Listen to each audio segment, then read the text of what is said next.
আসসালামু আলাইকুম। আমরা সবাই জানি সালাত মানেই নামাজ। আল্লাহ সালাত কায়েম করতে বলেছে, আর বর্তমান মোল্লা হুজুররা নামাজ পড়তে বলেছে। নামাজ পড়া আর সালাত কায়েম দুটো এক নয়।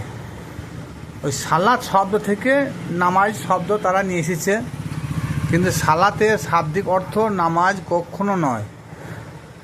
সালাতের বাংলা অর্থ হলো সংযোগ স্থাপন করা বা যোগাযোগ স্থাপন করা, কিন্তু নামাজ শব্দ হচ্ছে ফার্সি শব্দ। সালাতের ফার্সি শব্দ হলো নামাজ, কিন্তু আল্লাহ পাক নামাজ কায়েম করতে বলে নাই, মোল্লারাই নামাজ কায়েম করতে বলে নাই, নামাজ পড়তে বলেছে। আর আল্লাহ বলেছে নামাজ কায়েম করতে। তাহলে নামাজ কায়েম করা আর নামাজ পড়া দুটো এক নয়। আর সালাতের বাংলা অর্থ কখনো নামাজ হতে পারে না। সালাতের বাংলা অর্থ হলো সংযোগ বা যোগাযোগ।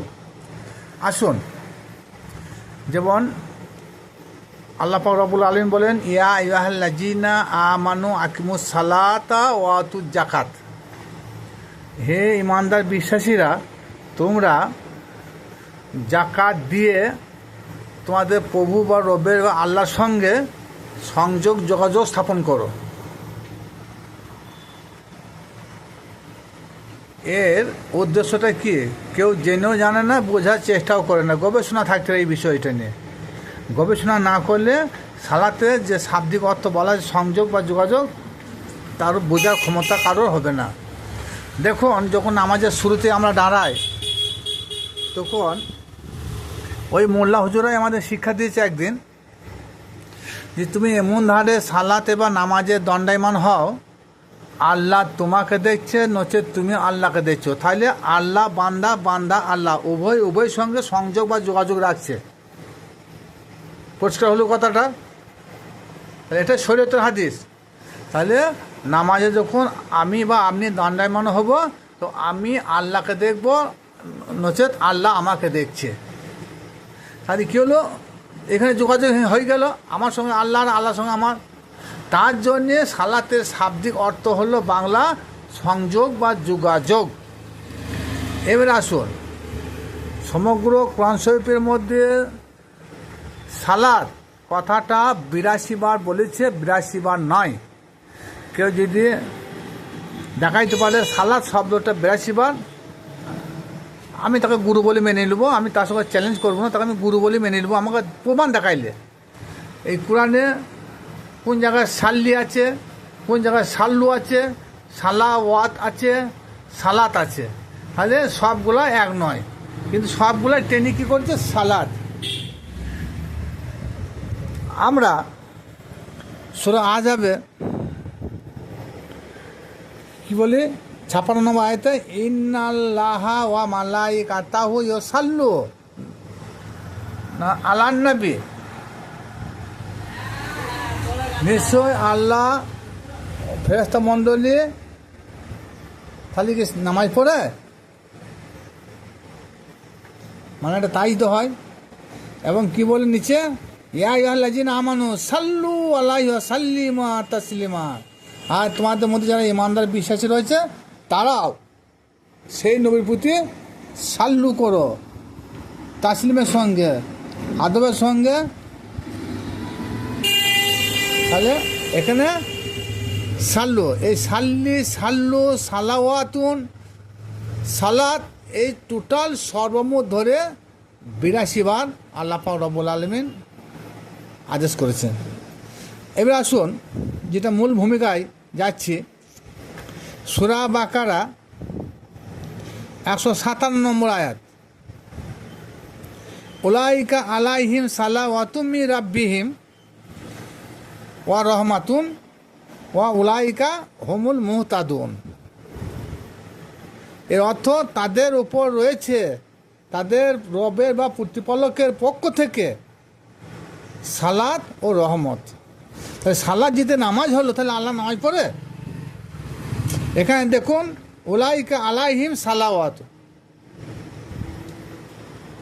তাহলে সালাত শব্দের অর্থ যদি নামাজ হলো, তাহলে আল্লাহ নামাজ পড়ে?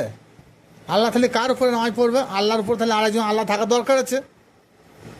আমরা সবাই তো আল্লাহর জন্যই নামাজ পড়ি, তাহলে আল্লাহ কার জন্য নামাজ পড়ছে? কার উদ্দেশ্যে আল্লাহ নামাজ পড়বে? আর এখানে সালাতে কথা বলা, এখানে রুকু সিজদার কথা তো বলাই হয় নাই। তাহলে কি হলো? ওইখানে যেতে হবে, সংযোগ বা যোগাযোগ। কি হলো? উলাইকা আলাইহিম সালাওয়াতুম মির রাব্বিহিম ওয়া রাহমাতুন ওয়া উলাইকা হুমুল মুহতাদুন। তাদের ওপর রয়েছে তাদের প্রতিপালকের পক্ষ থেকে অনুগ্রহ ও রহমত, আবার যোগাযোগ সংযোগ রয়েছে বা রহমত রয়েছে। কাদের ওপরে সেটা পরে বলছি, সবার ওপর নয়। আর তাদের ওপর পক্ষ থেকে সংযোগ রয়েছে বা যোগাযোগ রয়েছে, আর রহমত রয়েছে বা দয়া রয়েছে, এবং তারাই হবে সফলগামী বা সুপথগামী। তারা বলতে এখানে কাকে বোঝানো হয়েছে? সূরা বাকারা 155 নম্বর আয়াত। আল্লাহ যাদেরকে পরীক্ষা করু বলেছে, যাদেরকে আল্লাহ পরীক্ষা করেছে কিছু ভয় দিয়ে, ক্ষুধা দিয়ে, জান ও মালের কষ্ট দিয়ে, ফসলের ঘাটতি দিয়ে, এবং এটাই ধৈর্যশীলদের জন্য একটা বড় পরীক্ষা। তাহলে আল্লাহর নিয়ামত, অনুগ্রহ, সংযোগ নিতে হলে, পেতে হলে আমাদেরকে আল্লাহ পরীক্ষায় পাশ করতে হবে। কিন্তু আমাদের উপরে যদি একটা শরীরে যদি কষ্ট হয় তা আমরা কানা খোদা বলি। যদি কোনো ব্যক্তি দুদিন খোদা তো থাকে, তাহলে কানা খোদা আমাকে দেখতে পাচ্ছে না, বেঈমান খোদা ইত্যাদি ইত্যাদি বলে থাকি। কিন্তু আল্লাহ যে আমাদের পরীক্ষা করবে কোরআন শরীফ বলেছে, সে পরীক্ষায় তো আমরা পাস করতে পারি না। তার জন্যই তো আল্লাহর রহমত আমাদের উপরে হয়ই না। আমাদের শুরুতেই একটু পরীক্ষা করতে গেলে কী হয়? বলে আল্লাহর আমাদের উপরে দয়া নাই, আমাদের অনুগ্রহ নাই, আর পীর মুর্শিদ আমার উপরে দয়াই নাই। অনেকে এরকম বলেই থাকে আবদার করে। কিন্তু পীর মুর্শিদের দয়া নিতে গেলে, অনুগ্রহ নিতে গেলে, আল্লাহর রহমত নিতে হলে, আল্লাহর পক্ষ থেকে শান্তি নিতে হলে আল্লাহর পরীক্ষায় আমাদের পাস করতে হবে। সেই পাসটা হলো আল্লাহ আমাদের ক্ষুধা দিবে, ফসলের ঘাটতি দিবে, আর জান ও মালের কষ্ট দিবে। তবে হবে আমরা এগুলো পরীক্ষার মাধ্যমে হবে আমরা ধৈর্যশীল। তারপর আরও তিনি বলেছেন আরও পরীক্ষা হবে কি? সূরা বাকারার 156 নম্বর আয়াত। এই আয়াতে আল্লাহ রাব্বুল আলামিন বলেন, আল্লাযীনা ইযা আসাবাতুহুম মুসিবাতুন ক্বালু ইন্না লিল্লাহি ওয়া ইন্না ইলাইহি রাজিউন। যাদের উপর যখন মুসিবত আসে তখন তারা বলবে বা তারা বলে, ইন্না লিল্লাহি ওয়া ইন্না ইলাইহি রাজিউন, নিশ্চয়ই আমরা আল্লাহর জন্য একদিন নিশ্চয়ই আমরা আল্লাহর দিকে ফিরে যাব।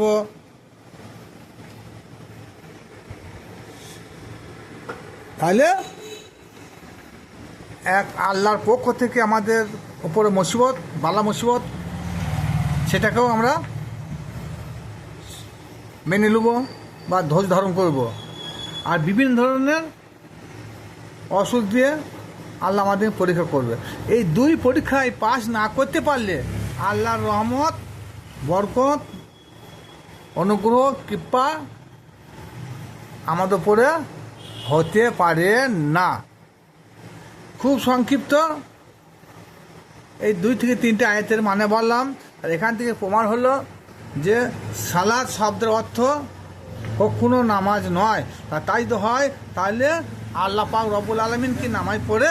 তাহলে আল্লাহর উপরে কোন আল্লাহ আছে যে তিনি আদেশে তিনি নামাজ পড়েন? কিন্তু না, নাউজুবিল্লাহ, আল্লাহ নামাজ পড়ে না। আল্লাহ সালাতের কথা